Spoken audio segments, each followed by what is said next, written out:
Hello my dear student, welcome back to Aryan classes. Aryan ક્લાસીસમાં મારા દરેક વાલા વિદ્યાર્થીઓનું હાર્દિક સ્વાગત છે. દરેક યુટ્યુબના મારા વાલા વિદ્યાર્થીઓને જય શ્રી રામ. વિદ્યાર્થીઓ, આજના વિડીયોની અંદર આપણે રામબાણ ટોપર બેચ અને ધોરણ 12 ભૂગોળ વિષયની અંદર ભૂગોળનું જે ચેપ્ટર નંબર 3 છે, સરસ મજાનું ચેપ્ટર છે જેનું નામ છે માનવીની પ્રાથમિક અને દ્વિતીયક પ્રવૃત્તિઓ. આ ચેપ્ટર વિશે આજે આપણે આ વિડીયોની અંદર ભણવાના છીએ. એકદમ મોસ્ટ આઈએમપી આ ચેપ્ટર છે અને આ જે ચેપ્ટર છે એમાંથી ઘણા બધા પ્રશ્નો છે. સાદા એવા પ્રશ્નો મોસ્ટ આઈએમપી જે વિભાગ ડી માં તમને 1000% પૂછાય એવા પ્રશ્નો છે. આજે વિડીયો તમે જોઈ રહ્યા છો એ ધોરણ 12 આર્ટ્સનો જે કોર્સ ચાલુ છે, જે આપણી રામબાણ ટોપર બેચ ચાલુ છે ધોરણ 12 આર્ટ્સની, એ બેચનો વિડીયો છે. એટલે યુટ્યુબના વિદ્યાર્થીઓને ખાસ જણાવી દઉં કે આ વિડીયો ડેમો વિડીયો છે. તમે આ વિડીયો જોઈ અને વિડીયો જો તમને સારો લાગે છે તો તમે આ બેચની અંદર જોઈન થઈ શકો છો. બેચમાં જોઈન થવા માટેની ટોટલી માહિતી તમને આગળ વિડીયોમાં આપું છું, અથવા તમે શોર્ટ વિડીયોમાં જશો તો શોર્ટ વિડીયોમાં તમને આ રામબાણ ટોપર બેચને લગતા દરેક વિડીયો મળી જશે ઇન્ફોર્મેશન માટેના. ઓકે, ચલો તો શરૂઆત કરવી છે આપણે ધોરણ 12 ભૂગોળ વિષય અને ચેપ્ટર નંબર 3 ની. સરસ મજાનું ચેપ્ટર છે અને હસતા અને ચેપ્ટર આવડી જાય મોસ્ટ આઈએમપી ચેપ્ટર છે. શરૂઆત કરવી છે. સૌથી પહેલા આપણે જોઈશું ભૂગોળ વિષયની અંદર આપણું આ જે ચેપ્ટર છે એનો ગુણભાર કેટલો છે. તો આ જે ચેપ્ટર છે એનો ગુણભાર આમ જોવા જઈએ તો 7 ગુણમાં ચેપ્ટર પૂછાય છે અને જનરલ વિકલ્પ સાથે 12 ગુણનું ચેપ્ટર છે. હવે ભૂગોળ વિષયની અંદર ટોટલ 13 ચેપ્ટર છે. એટલે બોર્ડની પરીક્ષાની અંદર જે બ્લુપ્રિન્ટ આપે છે એમાંથી ઘણો બધો નાનો અમથો ફેરફાર હોય છે પ્રશ્નોની અંદર. એટલે નક્કી નથી હોતું. ઘણા ચેપ્ટર એવા હોય છે જેમાં જે ગુણભાર આપે એ ગુણભારમાંથી અમુક પૂછાય છે, નથી પણ પૂછાતું. એટલે ભૂગોળની અંદર ગુણભારની અંદર ખાસ તકલીફ રહે છે. એટલે દરેકને કહું છું આપણે ભણવા ઉપર ફોકસ કરવાનું. પછી ગુણભાર ભલે ગમે એટલો પૂછાય કે ન પૂછાય, આપણે ભણવા ઉપર ફોકસ કરીશું. રામબાણ બેચના વિદ્યાર્થીઓને મેં આજ સમજાવ્યું છે અને યુટ્યુબના વિદ્યાર્થીઓને પણ આ સમજાવું છું. તમે ભૂગોળનું 2024 અને 2025નું પેપર જોઈ લેજો, 26નું પેપર જોઈ લેજો. થોડો અમથો દરેક પેપરમાં બ્લુપ્રિન્ટ જે આપી છે એના કરતા પણ અલગ ફેરફાર તમને જોવા મળી શકે છે. હવે આ ચેપ્ટરમાંથી પ્રશ્ન પૂછાય છે એમસીક્યુમાં. વિભાગ બી માં એક પ્રશ્ન હોય છે, વિભાગ સી માં એક પ્રશ્ન હોય છે અને વિભાગ ડી માં 2 પ્રશ્નો પણ પૂછાય. ઘણીવાર એક પ્રશ્ન પણ પૂછાય છે, નક્કી હોતું નથી, જે મેં તમને હાલ સમજાવી દીધું. ચાલો હવે શરૂઆત કરીએ તો આપણે આર્થિક પ્રવૃત્તિઓ વિશે વાત કરીએ કે માનવીની આર્થિક પ્રવૃત્તિઓ કોને કહેવાય છે. તો જે પ્રવૃત્તિથી મનુષ્યને આવક પ્રાપ્ત થાય છે તેને આપણે આર્થિક પ્રવૃત્તિ કહેવામાં આવે છે. આ મોસ્ટ આઈએમપી વ્યાખ્યા તમને વિભાગ બી માં 1 ગુણમાં પૂછાઈ શકે છે. પ્રથમ પરીક્ષામાં તો ખાસ આ વ્યાખ્યા પૂછાઈ શકે છે કે જે પ્રવૃત્તિથી માનવીને આવક પ્રાપ્ત થાય છે. હવે હું એમ કહું કે તમારા મમ્મી પપ્પા કંઈક ધંધો કરતા હશે, કઈ નોકરી ધંધો કરતા હશે, કંઈક કરી અને પૈસા કમાઈ લાવતા હશે. તો તમારા મમ્મી પપ્પા પૈસા કમાવા માટે જે પ્રવૃત્તિ કરે છે એને કહેવાય આર્થિક પ્રવૃત્તિ. જે પ્રવૃત્તિ કરવાનો પૈસો મળે તેને આપણે કહીશું આર્થિક પ્રવૃત્તિ. આ એકદમ દેશી ભાષામાં સમજાવું છું કે જે તમે કામ કરો છો ને પૈસા કમાઈ લાવો છો, તો તમે જે પ્રવૃત્તિ કરી, જે કામ કર્યું એને આપણે કહીશું આર્થિક પ્રવૃત્તિ. ઓકે, ચલો જોઈએ છીએ. જે પ્રવૃત્તિથી મનુષ્યને આવક પ્રાપ્ત થાય છે તેને આર્થિક પ્રવૃત્તિ કહેવામાં આવે છે. વ્યાખ્યા યાદ રાખી લેજો. હવે આર્થિક પ્રવૃત્તિમાં ખબર પડી કે જે પ્રવૃત્તિ કરી અને પૈસો પ્રાપ્ત થાય, આવક મળે, તેને આર્થિક પ્રવૃત્તિ કહેવાય. પણ એમ કહું છું કે આ જે આર્થિક પ્રવૃત્તિ છે એના પ્રકાર કેટલા છે, કેટલા વિભાગો છે. તો આર્થિક પ્રવૃત્તિઓ મુખ્યત્વે 5 વિભાગોમાં વહેંચવામાં આવે છે. આર્થિક પ્રવૃત્તિઓના વિભાગ કેટલા છે ભાઈ? 5 છે. કયા? જે આપણે હાલ હવે ભણવાના છે. તો આર્થિક પ્રવૃત્તિઓના 5 વિભાગ છે: પ્રાથમિક, દ્વિતીયક, તૃતીયક, ચતુર્થક અને પંચમ. આ ખાસ યાદ રાખી લેજો. પ્રાથમિક, દ્વિતીયક, તૃતીયક, ચતુર્થ અને પંચમ, આ 5 વિભાગ છે. કોના? આર્થિક પ્રવૃત્તિઓના. પ્રાથમિક પ્રવૃત્તિ કરી અને મનુષ્ય આવક મેળવે છે એટલે આને આર્થિક પ્રવૃત્તિ કહેવાય. દ્વિતીયક પ્રવૃત્તિ, તૃતીયક, ચતુર્થ, આ બધી પ્રવૃત્તિ કરી અને મનુષ્ય ક્યાંક ને ક્યાંક આવક મેળવે છે. તો આ બધી પ્રવૃત્તિઓને આપણે કહીશું આર્થિક પ્રવૃત્તિઓ. ઓકે, હવે સાંભળજો. પ્રાથમિક અને દ્વિતીયક આ જે પ્રવૃત્તિ છે એ ત્રીજા ચેપ્ટરમાં, એટલે હાલ આપણે જે ચેપ્ટર ભણીએ એમાં ભણવાનું છે. પછી તૃતીયક, ચતુર્થ અને પંચમ, આના માટેનું સ્પેશિયલી ચોથું ચેપ્ટર છે. એટલે તૃતીયક, ચતુર્થ અને પંચમ આ પ્રવૃત્તિ આપણે ચોથા ચેપ્ટરમાં ભણીશું. હાલ આપણે 2 જ પ્રવૃત્તિ ભણવાની છે, પ્રાથમિક અને દ્વિતીયક, જે ચેપ્ટર નંબર 3 માં આપેલી છે. ઓકે, ચલો તો હવે હું શરૂઆત કરું છું. વધારાની કોઈ વાત નહીં, જે ટુ ધ પોઈન્ટ પૂછાય છે એની વાત કરું છું. શિકાર, ખોરાક એકઠો કરવો, પશુપાલન, મત્સ્યયન, જંગલોમાં લાકડા કાપવા, ખેતી, ખનન વગેરે પ્રાથમિક પ્રવૃત્તિઓ છે. હવે આપણે વાત કરવી છે કે પ્રાથમિક પ્રવૃત્તિ, પ્રાથમિક કક્ષાની પ્રવૃત્તિ. તો કઈ કઈ એવી પ્રવૃત્તિઓ છે જેને તમે પ્રાથમિક પ્રવૃત્તિઓ કહી શકો છો? તો પહેલા વાત કરીએ કે પહેલા ભાઈ આટલા બધા નોકરી ધંધા રોજગાર નતા, એટલે પહેલા લોકો પ્રાથમિક પ્રવૃત્તિ કરતા હતા. અને પ્રાથમિક પ્રવૃત્તિની અંદર શું? લોકો શિકાર કરતા હતા, પછી જંગલોમાં કોઈ ખોરાક ભેગો કરતા હતા, એકઠો કરતા હતા, લોકો પશુપાલન કરતા હતા. હાલ પણ પશુપાલન થાય છે, બધા કરે જ છે પશુપાલન, પણ પહેલા પશુપાલન એ ખાસ કરવામાં આવતું હતું, કારણ કે બીજા કોઈ ખાસ ધંધા નહોતા. પછી મત્સ્યયન, જંગલોમાં લાકડા કાપવા, ખેતી, ખનન આ બધી પ્રાથમિક પ્રવૃત્તિઓ છે. તો કદાચ પરીક્ષામાં એવો પ્રશ્ન પૂછાય કે પ્રાથમિક પ્રવૃત્તિઓના ઉદાહરણ લખો, તો શિકાર, ખોરાક એકઠો કરવો, પશુપાલન, મત્સ્યયન, જંગલોમાં લાકડા કાપવા, ખેતી અને ખનન આ બધાને કહીશું પ્રાથમિક પ્રવૃત્તિ. હવે આખું જે આપણું આ ચેપ્ટર છે, આ 3જા નંબરનું ચેપ્ટર, એની અંદર આપણે શું ભણીશું ભાઈ? તો એમાં આપણે શિકારને ભણીશું, એમાં આપણે પશુપાલનને ભણીશું, એમાં આપણે ખેતી વિશે ભણીશું ને ખનન વિશે ભણીશું. તો આ આખું ચેપ્ટરમાં આટલા ટોપિક આપણે સારા એવા ભણવાના છે પ્રાથમિક પ્રવૃત્તિઓના. તો હવે શરૂઆત કરું પ્રાથમિક પ્રવૃત્તિઓની. ચલો હવે આગળ હું તમને લઈ જઉં છું. અહીંયા પહેલા મનુષ્ય ભટકતું જીવન ગાળતો હતો, રખડી રખડી અને ભટકતો ખાવાની શોધમાં એક જગ્યાએથી બીજી જગ્યાએ ભટકતો હતો. પહેલા કોઈ સ્થાયી, પહેલા કોઈ ખેતી કરવામાં નહોતી આવતી, પશુપાલન કોઈ નહોતું કરતું. પણ એમ કહેવાય છે કે 18મી સદીમાં યુરોપમાં શું થઈ છે? ઔદ્યોગિક ક્રાંતિ થઈ છે. શું? 18મી સદીમાં યુરોપમાં શું થઈ છે? ઔદ્યોગિક ક્રાંતિ. અને આજે ક્વેશ્ચન છે most IMP, 1000% most IMP MCQ માં પણ પૂછાય છે, વિભાગ બી માં પણ પ્રશ્ન પૂછાય છે, 1 ગુણમાં. શું પૂછાય છે કે 18મી સદીમાં યુરોપમાં કઈ ક્રાંતિ થઈ છે? ઔદ્યોગિક ક્રાંતિ. તો એવો પ્રશ્ન પૂછાય કે ઔદ્યોગિક ક્રાંતિ કઈ સદીમાં થઈ છે? તો યાદ રાખજો 18મી સદીમાં. શું? ઔદ્યોગિક ક્રાંતિ કઈ સદીમાં થઈ છે? તો 18મી સદીમાં. એવો પ્રશ્ન પૂછાય કે 18મી સદીમાં કઈ ક્રાંતિ થઈ છે? તો ઔદ્યોગિક ક્રાંતિ થઈ છે. આ યાદ રાખજો. હવે ઔદ્યોગિક ક્રાંતિ થઈ એની અસર કોની ઉપર આવી છે? તો કૃષિ, શિક્ષણ, સ્વાસ્થ્ય, પરિવહન, સંદેશા વ્યવહાર, વ્યાપાર આ બધા ઉપર આ ઔદ્યોગિક ક્રાંતિની અસર થઈ છે. અને યુરોપની પ્રજા સમગ્ર વિશ્વમાં સમાઈ ગઈ. ધીરે ધીરે યુરોપની જે પ્રજા, તમને ખબર છે ને અંગ્રેજો આવ્યા હતા આપણા દેશમાં, તો અંગ્રેજો એકલા આપણા દેશમાં નહોતા આવ્યા, આખા વિશ્વની અંદર આ લોકોએ આધિપત્ય જમાવ્યું. એટલે ખાસ કરીને જોઈએ તો ઔદ્યોગિક ક્રાંતિ કઈ જગ્યાએ થઈ છે? તો કે યુરોપ ખંડમાં. ઔદ્યોગિક ક્રાંતિ કયા ખંડમાં થઈ છે? તો કે યુરોપ ખંડમાં ઔદ્યોગિક ક્રાંતિ થઈ છે. અહીંયાથી બીજા કોઈ જ પ્રશ્નો પૂછાતા નથી, એટલે ભણાવતી નથી, ચિંતા કરવાની જરૂર નથી. ચલો પછી અહીંથી એક પ્રશ્ન પૂછાય છે મોસ્ટ આઈએમપી. કયો પ્રશ્ન? 20મી સદીમાં માહિતી ક્રાંતિની શરૂઆત થઈ છે. 2 ક્રાંતિઓ પૂછાય છે મોસ્ટ આઈએમપી MCQ માં. કે માહિતી ક્રાંતિની શરૂઆત ક્યારે થઈ છે? તો કે 20મી સદીમાં. ઔદ્યોગિક ક્રાંતિની શરૂઆત કે તો 18મી સદી. આ 2 સદીમાંથી કોઈ પણ એકાદી સદી, પહેલી, બીજી કે ત્રીજી, પરીક્ષામાં 1000% પૂછાશે. એટલે દરેક મારા વાલા વિદ્યાર્થીઓ જે હાલ વિડીયો જોઈ રહ્યા છે એમને નમ્ર વિનંતી, આ 2 પ્રશ્નો ખાસ તૈયાર કરજો MCQ માં કે 20મી સદીમાં માહિતી ક્રાંતિ અને 18મી સદીમાં ઔદ્યોગિક ક્રાંતિ. ઔદ્યોગિક ક્રાંતિ કયા ખંડમાં થઈ છે? તો કે યુરોપ ખંડમાં. આ પણ પ્રશ્ન મોસ્ટ આઈએમપી સ્વાધ્યાયની અંદર ટેક્સ્ટ બુકમાં આ 3 પ્રશ્નો જોઈ લો. આમાંથી 2 પ્રશ્નો આપેલા છે, પણ આ 3 પ્રશ્નો પૂછાય છે કે ઔદ્યોગિક ક્રાંતિ કઈ સદીમાં? 18મી સદીમાં. કયા ખંડમાં? યુરોપ ખંડમાં.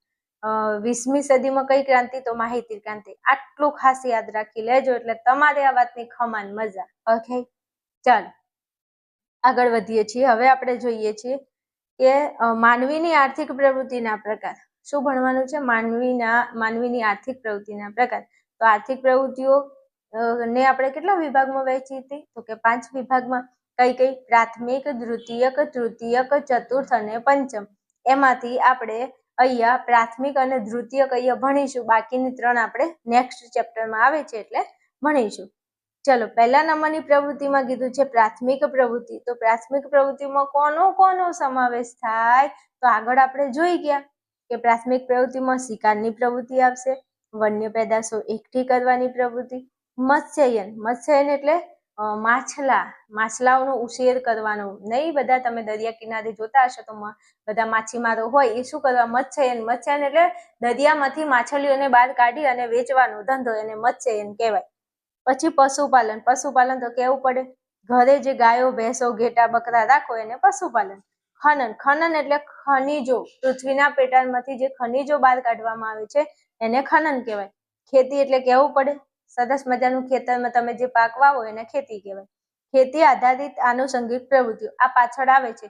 ખેતીના આધારે બીજી ઘણી બધી આનુષંગિક એની સાથે ખેતીની સાથે જોડાયેલી ઘણી બધી પ્રવૃત્તિઓ છે. એ હવે આવે એટલે હું તમને પાછળ ભણાવું છું. અને આ પ્રવૃત્તિઓ મોસ્ટ આઈએમપી છે. વિભાગ ડીમાં 3 ગુણમાં પૂછાય છે. આવે એટલે હું તમને ભણાવું છું. ઓકે, તો પ્રાથમિક પ્રવૃત્તિમાં કઈ કઈ પ્રવૃત્તિઓ? ફરી આ પ્રવૃત્તિઓ આવી છે જે તમારે યાદ રાખવાની છે. પ્રાથમિક પ્રવૃત્તિઓમાં શિકાર, વન્ય પેદાશો એકઠી કરવી, મત્સ્યયન, પશુપાલન, ખનન, ખેતી અને ખેતી આધારિત આનુષંગિક પ્રવૃત્તિઓ. આ બધી પ્રવૃત્તિઓને કહીશું પ્રાથમિક પ્રવૃત્તિઓ. અને આ બધી પ્રવૃત્તિઓ કરી અને આપણે આવક મેળવીએ છીએ. Is it clear? વાતમાં ખબર પડી? વાતમાં મગજ ગયું કે મગજમાં વાત ગઈ? એકવાર કમેન્ટ કરજો. કેવું પડે? ઘટે તો જિંદગી ઘટે રે, બીજું તો કોઈ ના ઘટે. તમારી મોજ અને તમારી કમેન્ટ ના ઘટવી જોઈએ. યુટ્યુબમાં જે વિદ્યાર્થીઓ ભણે છે એમાં તો વિડીયો તમને ગમે છે તો જરા વિડીયોને લાઈક કરી દેજો, શેર કરી દેજો અને ચેનલને સબસ્ક્રાઇબ તો કરી જ લેજો. કારણ કે 27ની એક્ઝામની અંદર બસ સોતરા પાડી દેવાના છે. બોર્ડની એક્ઝામના સરસ મજાની તૈયારી તમને આપણી યુટ્યુબ ચેનલમાં કરાવવામાં આવશે. અને તેમ છતાં પણ મારા વાલા વિદ્યાર્થીઓ જેને સારો એવો સ્કોર કરવો છે અને પરિણામ બેસ્ટમાંનું બેસ્ટ લાવવું છે તો તમે આપણા આદિયન ક્લાસીસ નામનું આપણું એપ્લિકેશન છે અને આપણા એપ્લિકેશનમાં ધોરણ 12 આર્ટ્સનો ભાઈ કોર્સ ચાલુ છે. આ જે કોર્સ છે ટોટલ 8 વિષયનો કોર્સ છે. એમાં તમને તત્વજ્ઞાન, મનોવિજ્ઞાન, ભૂગોળ, સમાજશાસ્ત્ર, ગુજરાતી, હિન્દી, ઇંગ્લિશ અને સંસ્કૃત એમ કરી અને ટોટલ 8 વિષયનો કોર્સ તમને એક જ એપ્લિકેશનમાં મળી જાય છે. તો તમારે બીજી કોઈ જગ્યાએ વધારે મહેનત કરવાની જરૂર નથી. એક જ પ્લેટફોર્મ ઉપર જો તમને આ 8 વિષય મળી જાય, 8 વિષયમાંથી તમારા કોઈ 7 વિષય તો તમને મળી જ રહેશે, અથવા તો તમારા 5 વિષય તમને મળી રહેશે, અમુકના 6 વિષય, અમુકના 7 વિષય આપણા કોર્સમાંથી મળી જાય છે.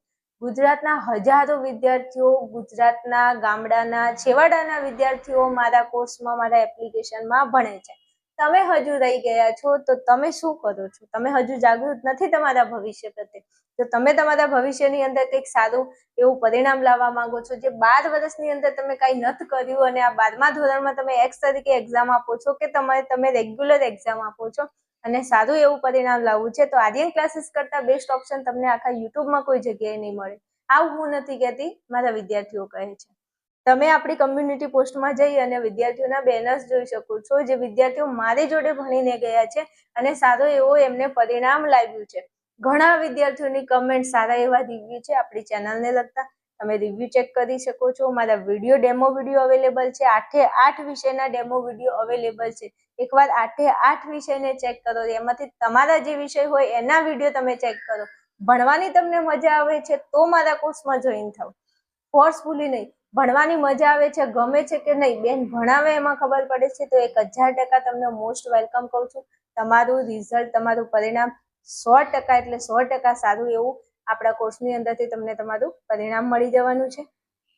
તો રાહ કોની જો છો? ફટાફટ પહેલા તો એપ્લિકેશન ડાઉનલોડ કરો, રજીસ્ટર કરો અને પેમેન્ટ કરો અને ભણવાનું ચાલુ કરી દો. કોઈ ક્વેરી આવે છે, કંઈ નથી ખબર પડતી તો તમે મને અહીંયા નંબર આપું છું, આ નંબર ઉપર ફોન મેસેજ કરી અને વધારે માહિતી મેળવી શકો છો.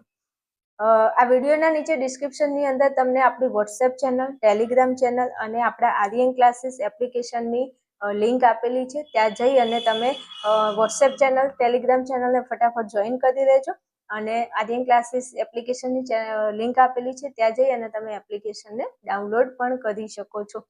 વધારે માહિતી માટે અહીંયા નંબર છે, એના ઉપર ફોન મેસેજ કરી અને ઇન્ફોર્મેશન મેળવી શકો છો. ઓકે, ચલો સમજાવતી હતી પ્રાથમિક પ્રવૃત્તિઓ. તો પ્રાથમિક પ્રવૃત્તિઓ પૂરી કરી. હવે આગળ આપણે વધીએ આપણા ટોપિકમાં. ચલો આપણે ટોપિકમાં આવી ગયા છીએ. તો હવે કીધું છે કે દ્વિતીયક પ્રવૃત્તિઓ. હવે દ્વિતીયક એટલે બીજા નંબરની પ્રવૃત્તિ. બીજી જો પ્રાથમિક પ્રવૃત્તિઓની અંદર ખેતી ને પશુપાલન ને મત્સ્ય ને ખનન ને શિકાર ને આ બધું હતું. તો હવે બીજા નંબરની કઈ પ્રવૃત્તિ એવી છે કે જે પ્રવૃત્તિ કરી અને આપણા ઘરે આવક આવે? તો દ્વિતીયક પ્રવૃત્તિની અંદર વાત કરી છે કે આ પ્રવૃત્તિના કારણે પ્રાકૃતિક સંસાધનોનું મૂલ્ય વધી જાય છે અને કીધું છે કે ઉદ્યોગ વિષયક પ્રવૃત્તિ આ પ્રકારની છે. ભાઈ, જે ઉદ્યોગ કરવામાં આવે છે, જે ધંધા કરવામાં આવે છે, ઉદ્યોગ અથવા ધંધો, એને જ આપણે કહીશું દ્વિતીયક પ્રવૃત્તિ. જો ખેતી, ખનન, મત્સ્યન, પશુપાલન એ અલગ છે, એ પ્રાથમિક પ્રવૃત્તિમાં જાય છે. પણ કોઈ પણ પ્રકારનો ધંધો આપણે કહીએ, ધંધો અથવા તો ઉદ્યોગ, તો ધંધો અથવા ઉદ્યોગને આપણે કહીશું દ્વિતીયક પ્રવૃત્તિ. ઓકે, આ તમારે યાદ રાખવાનું છે. ચલો, હવે કીધું છે કે માનવી કાચા માલનું તૈયાર માલમાં રૂપાંતર કરી ચીજ વસ્તુઓ બનાવે છે.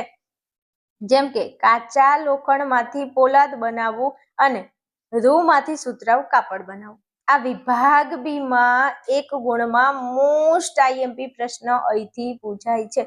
કયો પ્રશ્ન પૂછાય છે? તો એવું પૂછાય છે કે દ્વિતીયક પ્રવૃત્તિ એટલે શું, તેનું એક ઉદાહરણ આપો. પણ આપણે 2 ઉદાહરણ યાદ રાખવાના. દ્વિતીયક પ્રવૃત્તિની વ્યાખ્યા લખવાની થાય. વ્યાખ્યામાં શું લખશો? તો લખવાનું છે કે કાચા માલમાંથી તૈયાર માલમાં રૂપાંતર કરી જે ચીજ વસ્તુ નવી બનાવવામાં આવે છે. જોઈએ, કાચા લોખંડ. હવે લોખંડ કેવું છે ભાઈ? મને એમ કહો, લોખંડ એ કાચું છે, તો કાચા લોખંડમાંથી પોલાદ બનાવી. તો પહેલા કાચું લોખંડ હતું, તો આ કાચો માલ છે. કાચા માલમાંથી નવી ચીજ વસ્તુ બનાવી, નવી ચીજ વસ્તુમાં રૂપાંતર કરવું. અહીંયા છે રૂ. તો તમે જો કપાસ વાયો હોય ને કપાસની ઉપર આવે રૂ, તો આ રૂ હોય એ પહેલા કેવું હોય? કાચો માલ હોય. પછી રૂમાંથી તમે જે કાપડ બનાવો છો, તો પહેલા તો રૂ હતું, રૂમાંથી કાપડ બનાવી દીધું. તો કાચા માલમાંથી નવી ચીજ વસ્તુનું રૂપાંતર કરવું. તો કાચા માલનું તૈયાર માલમાં, કાચા માલમાંથી તૈયાર માલ, બરોબર. જો તમે આમ જોવા છો તો કપડા, તમે આમ નહીં કહેતા કે કપડા તમે લાવો તો અમુક તૈયાર કપડા મળે અને અમુક તાકાના કપડા હોય. એટલે બસ અહીંયા વાત કઈક એવી થાય છે કે કાચો માલ અને તૈયાર માલ. કાચો માલ એ પ્રાથમિક પ્રવૃત્તિમાં જાય છે અને તૈયાર માલ એ દ્વિતીયક પ્રવૃત્તિમાં આવે છે. તો કાચા માલનું તૈયાર માલમાં રૂપાંતર કરીને જે ચીજ વસ્તુઓ આપણે બનાવીએ છીએ તેને કહીશું દ્વિતીયક પ્રવૃત્તિ. ઉદાહરણ તરીકે કાચા લોખંડમાંથી પોલાદ અને રૂમાંથી સુતરાઉ કાપડ. ઓકે, ચલો, આ હતી દ્વિતીયક પ્રવૃત્તિ. વિભાગ બી માં, વિભાગ બી માટે આટલી 2 લીટીઓ મોસ્ટ IMP છે. એકવાર તૈયાર કરી લેજો. પછી એકચ્યુઅલી મને કહેતા ને બેન એકચ્યુઅલી તમે કીધું નતું બેન, એકચ્યુઅલી મારે 1 માર્ક્સ કટ થઈ ગયો. એટલે આપણે 1 પણ માર્ક્સ અહીંથી કટ ના થવું જોઈએ. એવી રીતે ચૂટકી વગાડીને ચેપ્ટરને ભણવાનું છે કે એમાંથી 1 પણ માર્ક્સ આપણો કટ થવો ન જોઈએ. ખબર પડી?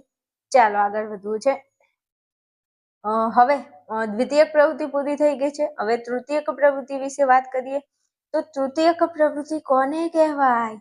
તો આ પણ પ્રશ્ન વિભાગ બી માં મોસ્ટ IMP પૂછાય છે. ધીરે ધીરે બોલ કોઈ સુનના લે, સુનના લે કોઈ સુનના લે. ધેમું બોલવાનું. આજુબાજુ દિવાળોને કાન હોય છે, કોઈ સાંભળી ન જાય. એટલે મારા વાલા, મારા કલેજા, મારા કાળજાના કટકો ધેમું બોલવાનું. સમજ્યા? હાલો આગળ વધવું છે. વિભાગ બી માં મોસ્ટ IMP ક્વેશ્ચન પૂછાય છે. કયો પ્રશ્ન પૂછાય છે? તો પ્રશ્ન એવો પૂછાય છે કે તૃતીયક પ્રવૃત્તિ એટલે શું? તો તૃતીયક પ્રવૃત્તિ એટલે લખવાનું. શું લખશો? તો કે તૃતીયક પ્રવૃત્તિ એટલે આ પ્રવૃત્તિમાં કિંમત ચૂકવીને પ્રાપ્ત કરી શકાય તેવી સેવાઓનો સમાવેશ થાય છે. શું કીધું? તૃતીયક પ્રવૃત્તિ એટલે શું? તો આ પ્રવૃત્તિમાં કિંમત ચૂકવીને પ્રાપ્ત કરી શકાય. જો પૈસા આપી અને તમે જે સેવા મેળવો છો એને કહેવાય તૃતીયક પ્રવૃત્તિ. આ પ્રવૃત્તિમાં કિંમત ચૂકવીને એટલે કે પૈસા ચૂકવીને પ્રાપ્ત કરી શકાય તેવી સેવાઓનો સમાવેશ થાય છે. તો કિંમત ચૂકવીને પ્રાપ્ત કરી શકાય તેવી સેવાઓને તૃતીયક પ્રવૃત્તિ કહે છે. ઉદાહરણ તરીકે તમને હું વાત કરું કે વેપાર, તમે કોઈ પણ વેપાર, કોઈ પણ વસ્તુ ખરીદવા જાઓ, તમે મોબાઈલ લાવો, તમે ટીવી લાવો, તમે ફ્રીજ લાવો, વોશિંગ મશીન, કે તમે કંઈ પણ લાવો તો તમે પૈસા આપો છો ને પછી એ તમને વસ્તુ આપી છે. કઈ મફતમાં નથી વસ્તુ મળતું. તમને સમજણ પડી? તો આ એક પ્રકારનો વેપાર છે. પરિવહન પરિવહન તમે કોકની ગાડીમાં બેઠા તો મારો બાપો કદે નહીં તમને મફતમાં બેહાડશે, કઈ તમારા બાપ દાદાની ગાડી છે તો તમને મફતમાં બેહાડે ના બેસાડે. ભાઈ એમ કે લાય ભાઈ ભાડું લાવજે, હટજે ફટાફટ ભાડું કાઢ ચાલ, એટલે તમારે પૈસા આપવા પડે. તો આ પરિવહન જે છે તો પરિવહન એ તમે પૈસા ચૂકવી અને સેવા લો છો. સ્વાસ્થ્ય દવાખાનામાં જાઓ અને દવાખાનામાં ઈ કઈ આપણા હગાવાલા થાય છે ડોક્ટર, તો તમને એમ કે આવો આવો ભાઈ આવો લાવો તમારે ઓપરેશન કરી આપો, મારે 1 રૂપિયો જોતો નથી. આવું તમે કઈ સાંભળ્યું? કોઈ જગ્યાએ નહીં. હા, તો સરકારી દવાખાનું હોય તો અલગ વાત છે, પણ કોઈ પણ મોટી હોસ્પિટલોમાં તમે જાઓ, નાની હોય કે મોટી હોય, પૈસા આપ્યા વગર તમારું કામ થાય નહીં. એટલે સ્વાસ્થ્યની સેવા ઈ પણ તમે કિંમત ચૂકવીને પૈસા આપીને સેવા મેળવો છો તો એને કહેવાય તૃતીયક પ્રવૃત્તિ. આ બધા ઉદાહરણ છે. દૂરસંચાર, તમે મોબાઈલ વાપરો છો તો તમારે મોબાઈલમાં તમે નેટ કરાવો છો કે નહીં, રિચાર્જ કરાવો છો કે નહીં, તો રિચાર્જના પૈસા તમે આપો છો કે નહીં દર મહિને? જો રિચાર્જ ના કરાવો તો બધી સેવા તમારી બંધ. कृपया आपके मोबाइल की सेवा बंद कर दी गई है, कृपया रिचार्ज कराए और आनंद ले, किसका? सेवाओं का आनंद ले, આવો મેસેજ આવી જાય તરત જ. તો તમે નથી કરાવતા રિચાર્જ, કરાવો છો કે નહીં? અત્યારે તો રિચાર્જ મોંઘા થઈ ગયા છે, તમને જો કે ખબર જ છે, મારે કહેવાની જરૂર નથી. તો તમે આ ઇન્ટરનેટ જે વાપરો છો તો ઇન્ટરનેટના તમે પૈસા નહીં આપતા ભાઈ, આપો છો તો તમે સેવા મેળવી ઇન્ટરનેટની કે મોબાઈલમાં રિચાર્જની, તો એમને એમ થોડી આપે છે. તમે પૈસા, તમે કિંમત ચૂકવો છો. તો કિંમત ચૂકવીને જે સેવાઓ મળે છે એને કહેવાય તૃતીયક પ્રવૃત્તિ. શિક્ષણ, ભાઈ તમે પૈસા, તમે કોઈ ટ્યુશન ક્લાસીસમાં જાઓ તો તમે પૈસા આપો છો ને પછી ટ્યુશન લો છો, તો એ તમે એક પ્રકારની સેવા લીધી છે. તો શિક્ષણ એ શું છે? એક પ્રકારની તૃતીયક પ્રવૃત્તિ. મનોરંજન, તમે કોઈ પણ જાતનું મનોરંજન, તમે કોઈ વોટર પાર્કમાં જાઓ છો, તમે કોઈ સિનેમામાં જાઓ છો, પિક્ચર જોવા, ફિલ્મ જોવા જાઓ છો, યા પણ કોઈ પણ એવી જગ્યા જ્યાંથી તમને કંઈક મજા આવે છે, કંઈ મનોરંજન મળે છે, તેમાં તમે પૈસા આપો છો, પૈસા આપીને સેવાઓ મેળવો છો. તો આ બધી સેવાઓ તૃતીયક પ્રવૃત્તિમાં જાય છે. Is it clear?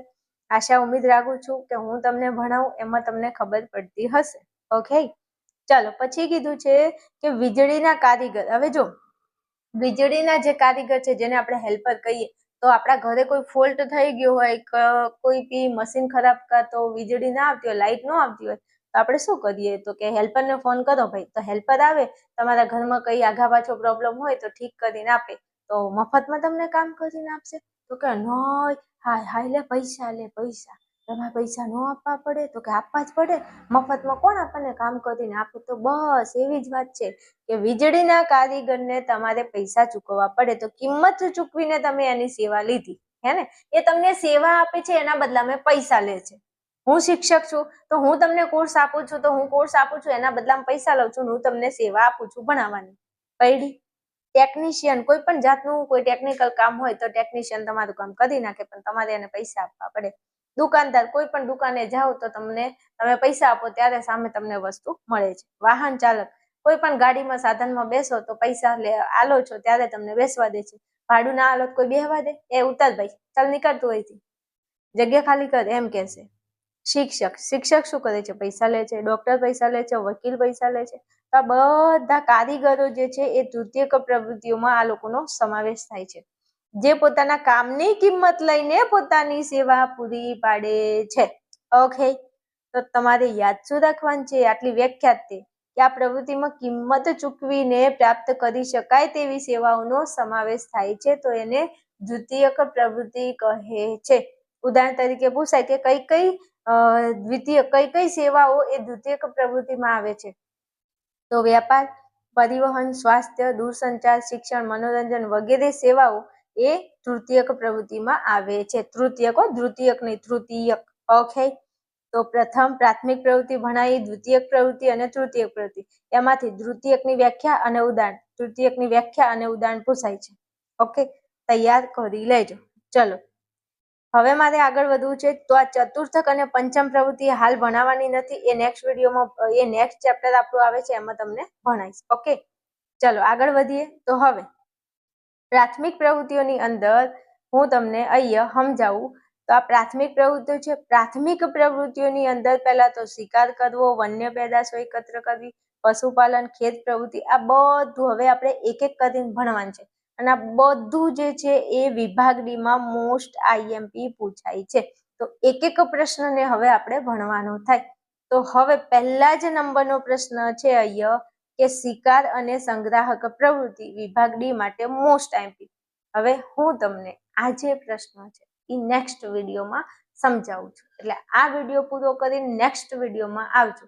તમને વિડીયો ગમે તો વિડીયોની અંદર તમારી 1000% તમારી કોમેન્ટ હશે તો હું આ આગળનો વિડીયો કન્ટિન્યુ કરીશ.